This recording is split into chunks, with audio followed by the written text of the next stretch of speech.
¿qué tal? Espero todos se encuentren bien en sus hogares y sobre todo se encuentren bien de salud. Bienvenidos a este espacio de aprendizaje y por supuesto motivación.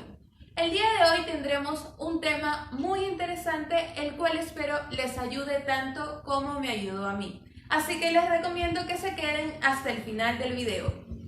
¡Go!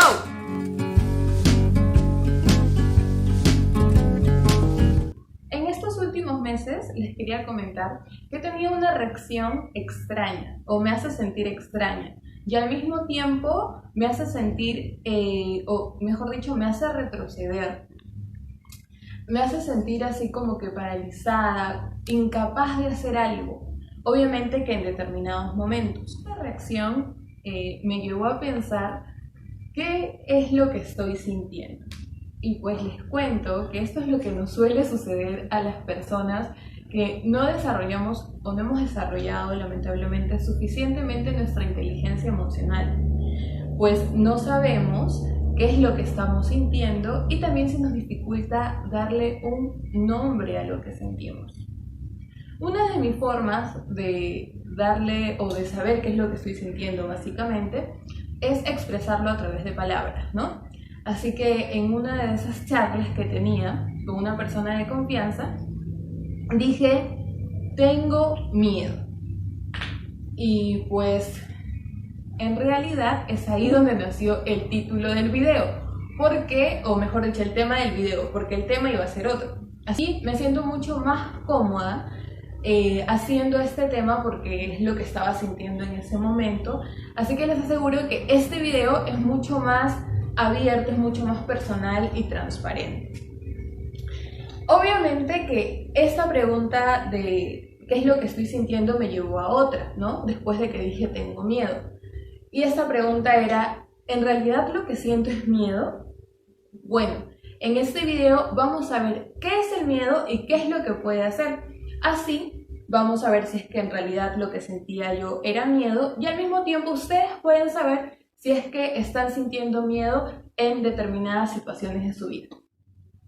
Entonces, ¿qué es el miedo? Según San Google, o Google como quieran decirle, nos dice que el miedo es una sensación desagradable.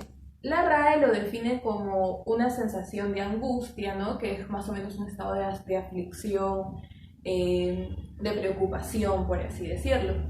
Esta sensación desagradable es provocada por una percepción de peligro y este peligro puede ser tanto real como imaginario.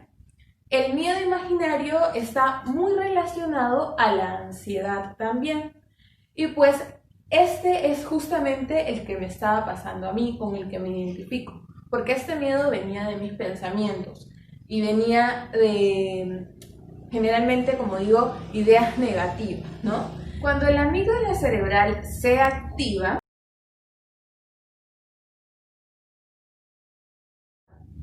desencadena consigo la sensación de miedo o también puede ser la sensación de ansiedad. Y con esto podemos tener diferentes tipos de respuesta. La primera, que es bastante típica, es la respuesta de huida. Supongamos que estamos caminando por una calle un poco vacía y por nuestro mismo lado de la vereda viene una persona con un aspecto un poco dudoso y que nos causa desconfianza. Lo que solemos hacer en el caso de que huyamos es pasarnos a la otra acera, ¿cierto? Otra forma de respuesta que podemos tener es la respuesta de enfrentamiento. Es decir, en este caso nos quedaríamos en el mismo lado de la acera y esperaríamos a que nos ataque la persona. Estaríamos obviamente ya preparados y pensando cómo podemos defendernos en ese momento.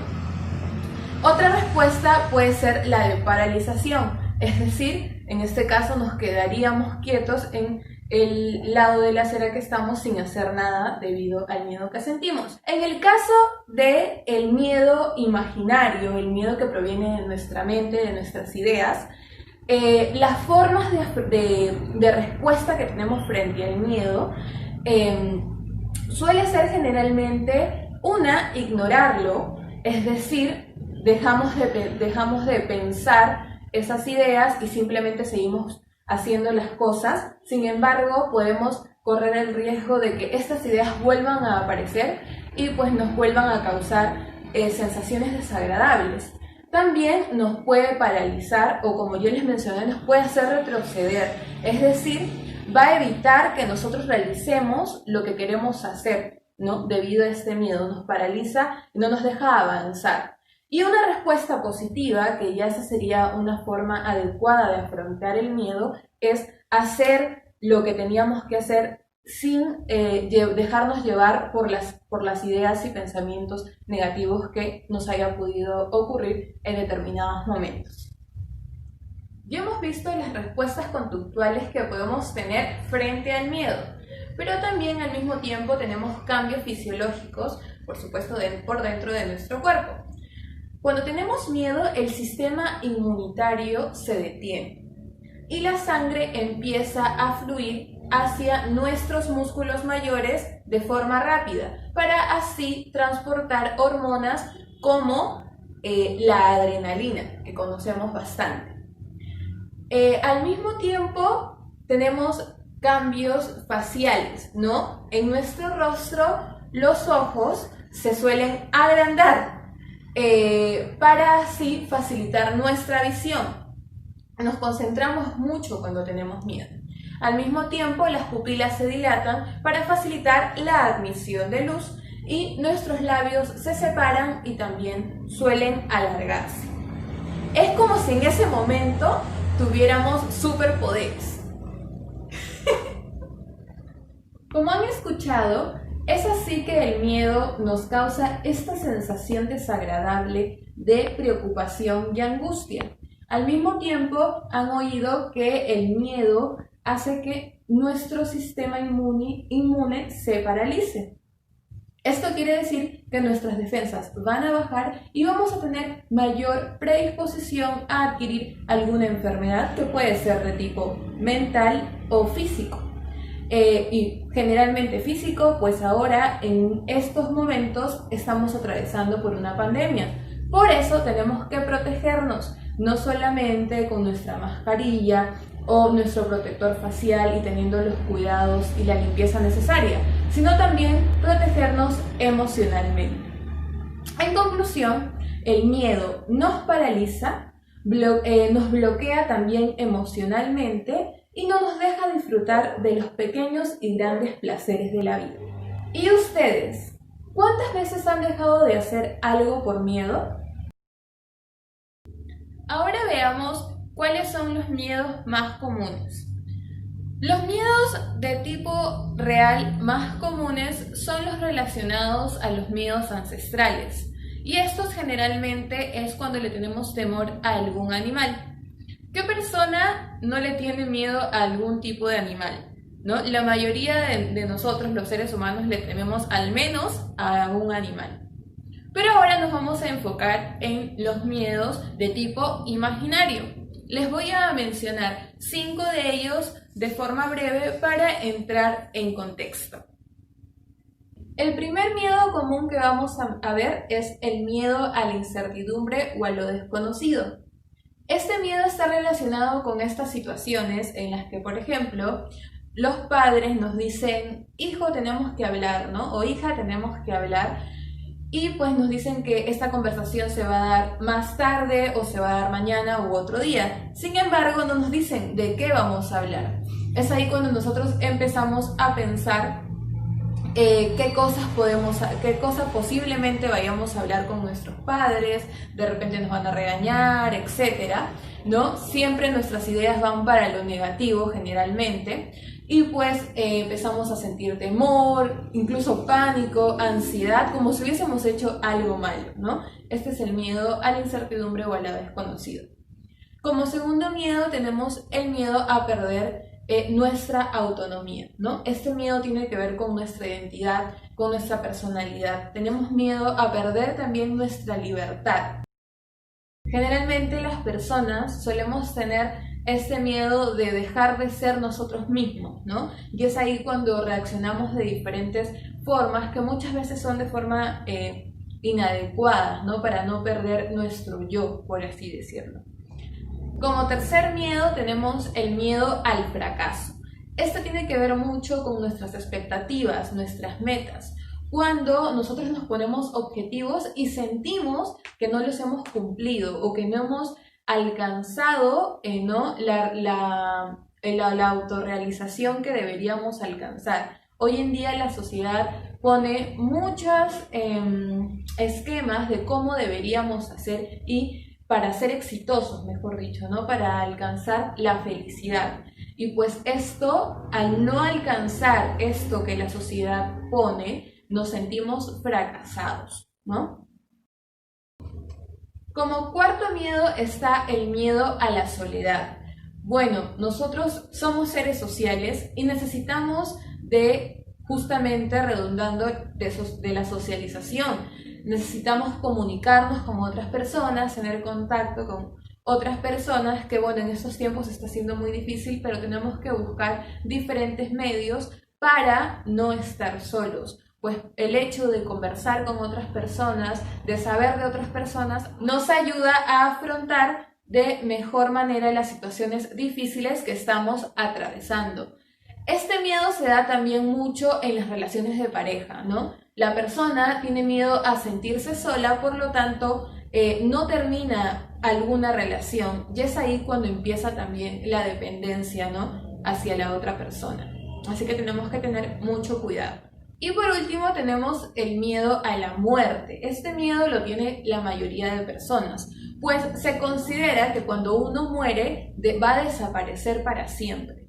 Bien, estos miedos que he mencionado, estos 5 miedos principales, los tenemos la mayoría de personas y van a desencadenar también otros miedos.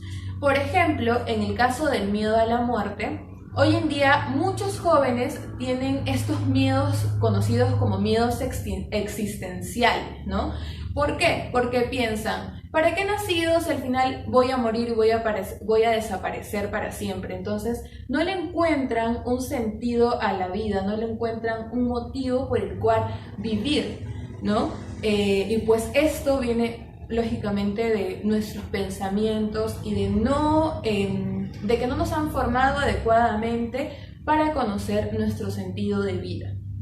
Otro miedo común de la actualidad, de la situación por la que estamos atravesando, que es la pandemia, ha surgido también el miedo a adquirir alguna enfermedad, ¿no? O mejor dicho, se ha hecho más común, más fuerte, por así decirlo. He escuchado muchas personas que han tenido miedo a salir debido a que temen contagiarse, ¿no? Las personas pues tenemos miedo a que nuestro organismo se dañe tanto por fuera como por dentro. Incluso también existe el miedo a alguna mutilación, a perder algunas de nuestras extremidades, etcétera, porque esto nos podría hacer sentir también incapaces de realizar de repente nuestras actividades cotidianas de forma normal, ¿no? Como el hecho de correr, etcétera. ¿Saben el que más me identifico en estos últimos tiempos? Es el miedo al fracaso. En esos momentos en los que suelo divagar, algo que puede ser contraproducente, porque nosotros los seres humanos solemos generar o producir más pensamientos negativos que positivos, me vino uno de estos pensamientos que, como les digo, han sido recurrentes, ¿no? Los meses anteriores. Y este era el de preguntarme cómo es que llegué a este punto de mi vida. Y es así como empiezo a retroceder en el tiempo, ¿no? Obviamente que en mi mente nada más, no tengo ninguna máquina del tiempo ni nada por el estilo. Y bueno, es así como retrocedo y lo primero que veo son mis malas decisiones. Y con esto empiezo a pensar, ¿y si hubiese hecho esto? ¿Y si hubiese hecho aquello? Quizás sería diferente, ¿no? Ahora mi vida. Y también incluso creo que hubiese podido ser mejor. No sé si a ustedes alguna vez les pasó esto, pero me gustaría que lo comenten aquí abajo y compartan con nosotros si es que tuvieron alguna situación parecida. pensamientos me hicieron sentir insegura, sobre todo insegura de mí misma, y me hacían sentir como que no había cumplido con las expectativas que yo me había imaginado, o que no estaba en el punto de mi vida en el que yo creía que debería estar. Y con esto pues venía este sentimiento de sentirme como una fracasada. ¿Se pueden imaginar cómo algo tan común o incluso que puede parecer pequeño o mínimo puede derrumbarnos sin importar qué tan alto estemos? Obviamente, por supuesto que esto tiene que ver mucho con la personalidad y la autoestima de cada uno, pero estos son temas también muy amplios, así que los tocaremos en otros videos.